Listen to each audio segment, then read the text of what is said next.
ఏంటి మహేష్ బాబు ఇన్ని సినిమాలు రిజెక్ట్ చేశాడా? ఇందులో ఏ ఒక్క సినిమా అయినా బాబుకు పడుంటే ఇప్పుడు బాబు కెరీర్ వేరేలా ఉండేది. లేట్ చేయకుండా మహేష్ బాబు రిజెక్టెడ్ మూవీస్ ఏంటో చూసేద్దామా మరి. ఉదయ్ కిరణ్ హీరోగా వచ్చిన మనసంతా నువ్వే కథను director V N Aditya first Mahesh బాబుకే చెప్పాడంట. కానీ ఆ కథ నచ్చకపోవడంతో మహేష్ బాబు రిజెక్ట్ చేశాడంట. పోకిరి సినిమాకు ముందే మహేష్ పూరి కాంబోలో ఒక సినిమా వచ్చేది. అదేం మూవీనో కాదు, రవితేజ ఈడియట్. అవును, ఈడియట్ స్టోరీని ఫస్ట్ మహేష్ బాబుకే నరేట్ చేశారంట. కానీ మహేష్ కు నచ్చకపోవడంతో అది పవన్ దగ్గరికి వెళ్ళింది. పవన్ కూడా రిజెక్ట్ చేయడంతో అది రవితేజతో తీశాడు పూరి జగన్నాథ్. ఏం మాయ చేసావే కదని తమిళ తెలుగులో బైలింగ్వెల్ ప్రాజెక్ట్ గా మహేష్ బాబుతో తీద్దాం అనుకున్నాడంటే Gautham Menon. Career peak stage లో లవ్ స్టోరీ చేయడం ఇష్టం లేని మహేష్ బాబు ఆ సినిమాను కూడా రిజెక్ట్ చేయడంతో తెలుగులో నాగ చైతన్యతో, తమిళంలో సింబుతో గాని ఇచ్చేశాడు గౌతమ్ మీనన్.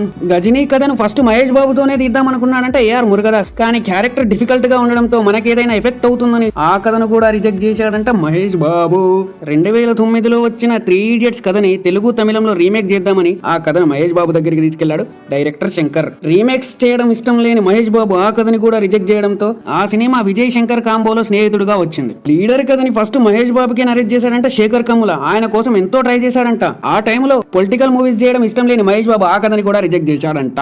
ఆ తర్వాత మరోసారి శేఖర్ కమ్ముల ఫిదా స్టోరీతో మహేష్ బాబు దగ్గరికి వెళ్తే కెరియర్ పీక్ టైంలో ఇలాంటి లవ్ స్టోరీస్ చేసి నేను రిస్క్ తీసుకోలేనని ఫిదాను కూడా క్యాజువల్ గా రిజెక్ట్ చేశాడంట మహేష్ బాబు. వర్షం కథని ఇనిషియల్ స్టేజెస్ లో ఫస్ట్ మహేష్ బాబుతోనే అనుకున్నారంట. కానీ డేట్స్ ఇష్యూ వల్ల ఆ సినిమాని మహేష్ బాబు రిజెక్ట్ చేశాడు. తడు కలేజా హిట్స్ తర్వాత మహేష్ బాబు దగ్గరికి ఆ ప్రాజెక్ట్ తో వెళ్ళాడంట త్రివిక్రమ్. మన కాంబోలో నెక్స్ట్ మూవీ ఒక యాక్షన్ ఫిల్మ్ చేద్దామని ఆ సినిమాని రిజెక్ట్ చేసి నితిన్ కి సజెస్ట్ చేశాడంట మహేష్ బాబు. రుద్రమదేవిలో గోనగన్నారెడ్డి పాత్ర అల్లు అర్జున్ కన్నా ముందు మహేష్ బాబుని అనుకున్నాడంట గుణశేఖర్. ఆయన కోసం ఎంతో ట్రై చేశాడంట. కానీ తెలంగాణ స్లాంగ్ బియర్డ్ లుక్ వల్ల ఆ స్టేజ్ లో ఆ సినిమాని రిజెక్ట్ చేశాడంట మహేష్ బాబు. 24 కథని డైరెక్టర్ విక్రమ్ కే కుమార్ మహేష్ బాబు కోసమే రాసుకున్నారంట. కెరియర్ పీక్ టైంలో రిస్క్ తీసుకోవడం ఎందుకని 24 ను రిజెక్ట్ చేశారంట మహేష్ బాబు.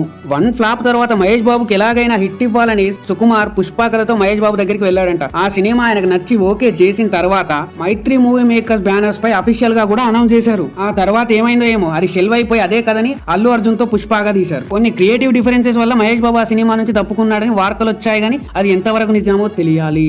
ఇక పోతే రీసెంట్ సెన్సేషనల్ హిట్ చావా కథని ఫస్ట్ మహేష్ బాబుకే నరేట్ చేశారంట. కానీ డేట్స్ ఇష్యూ వల్ల ఆ సినిమా మహేష్ బాబు చేయలేక తప్పుకున్నారంట. అమిత్ మల్హోత్రా రామాయణం ప్రాజెక్ట్ లో మహేష్ బాబును రాముడిగా, రితిక్ రోషన్ రావణుడిగా అనుకున్నారు. దానికోసం తెలుగులో గీతా ఆర్ట్స్ నుంచి అల్లు అరవింద్ గారితో మహేష్ బాబుని కాంటాక్ట్ అయ్యారు. ఆల్రెడీ SSME 29 కి డేట్స్ ఇచ్చిన మహేష్ బాబు డేట్స్ ఇష్యూ వల్ల రామాయణం నుంచి కూడా తప్పుకున్నారు.